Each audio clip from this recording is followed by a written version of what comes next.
Chapter 5: The Unseen Realm and the Pomegranate Seed.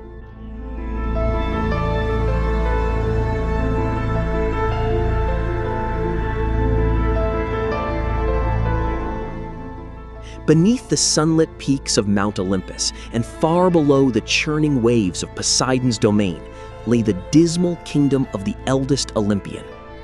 While his younger brothers reveled in the bright dominion of the sky and the sea, mighty Hades dwelled in houses beneath the earth, sovereign over the silent, suffocating realm of the dead. To enter his territory, the souls of the newly departed had to traverse a treacherous geography of suffering. 5 dark rivers marked the boundaries of this subterranean abyss: Acheron, the river of sadness; Cocytus, the river of mourning; Lethe, the waters of forgetfulness; and Phlegethon, an impassable torrent of liquid fire.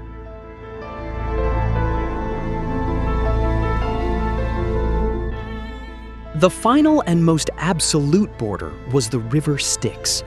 Here, pale and shivering souls queued in the gloom to meet Charon, the grim ferryman, awaiting their passage.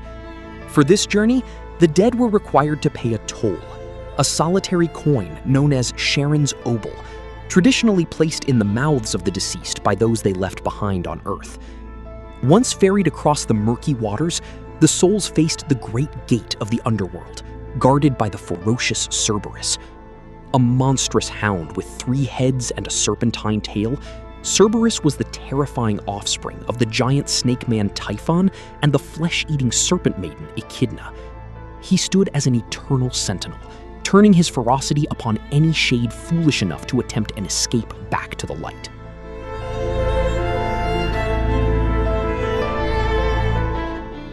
Within the cavernous depths, Hades sat upon his throne, surrounded by terrors. He shared the suffocating darkness with Nyx, the primordial goddess of night, and Eurynamos, a flesh-eating demon. Beside him often stood Hecate, an ancient goddess of darkness honored above all others, bearing 3 heads that represented the full moon, the crescent moon, and the dead black sky.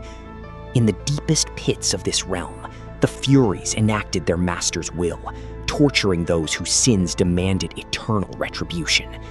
There, the Phrygian king Tantalus was condemned to an agonizing frenzy of thirst and hunger, standing in a pool of water beneath fruit-laden branches that forever withdrew just inches from his desperate grasp. Not far away, the deceitful king Sisyphus of Corinth strained endlessly to push an enormous boulder up a steep incline, only to watch it inevitably plunge back to the bottom, dooming him to repeat the grueling labor for all of time.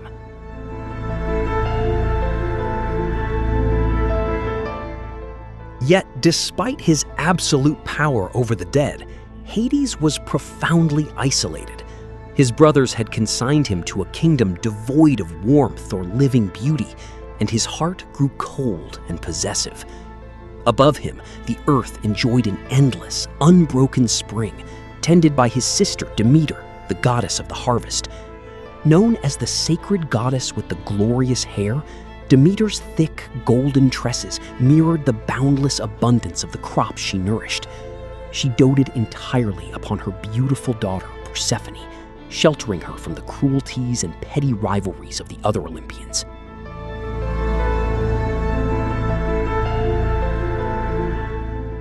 One day, Persephone wandered with a retinue of nymphs through a remarkably beautiful vale in Sicily. Exulting in the heady fragrances and vibrant colors, she strayed from her companions to gather roses, hyacinths, and narcissi.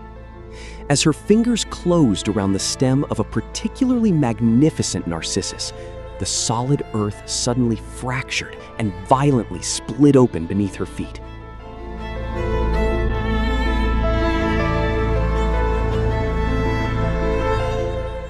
From the yawning chasm thundered a massive chariot drawn by sable-black horses. A tall, shadowy figure leaned out from the dark conveyance, wrapping his cold arms around the terrified maiden and scooping her up. It was Hades, bursting from the underworld to claim a bride.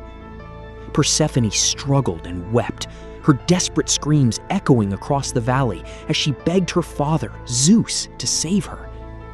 But the heavens remained silent. The king of the gods did not answer her pleas, and it was whispered that Zeus himself had callously conspired with his brother to permit the violent abduction.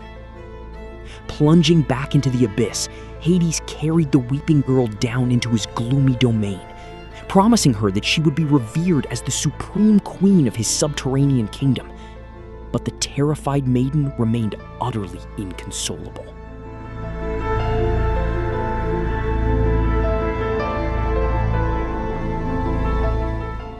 When Demeter discovered her beloved daughter had vanished, an apocalyptic despair seized her.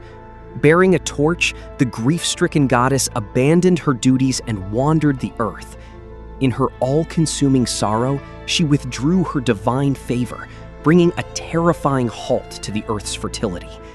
The once lush fields withered, the soil turned to dust, and the very concept of winter, cold, and decay was introduced to the world for the first time.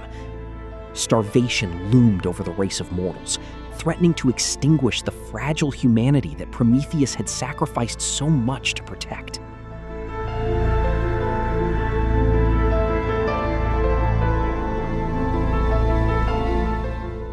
Creation itself had been set askew, and Zeus could no longer ignore the devastation. He intervened in the bitter quarrel between his siblings, dispatching a decree to the underworld. Hades must release his captive bride, provided that Persephone had not taken any food or drink during her imprisonment.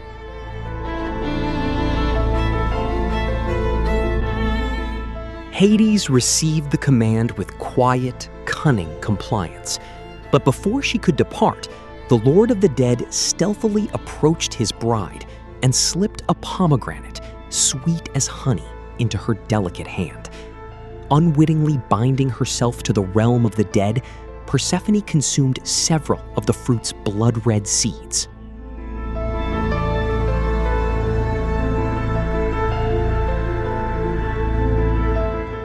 Because she had tasted the sustenance of the underworld, she could not fully sever her ties to the darkness. Zeus was forced to issue a cosmic compromise. Persephone would be permitted to return to the sunlit world above, but she was condemned to descend back into the gloom to reside with Hades for 3 months of every year. Thus, the relentless cycle of the seasons was permanently etched into the fabric of the earth. When Persephone descended to the underworld to reign beside her shadowy husband, Demeter mourned, and the world faded and died in the bitter grip of winter. But as the time of her sentence elapsed and Persephone ascended to the surface once more, her mother's joy breathed life back into the soil, causing the fields and forests to burst into the vibrant bloom of spring.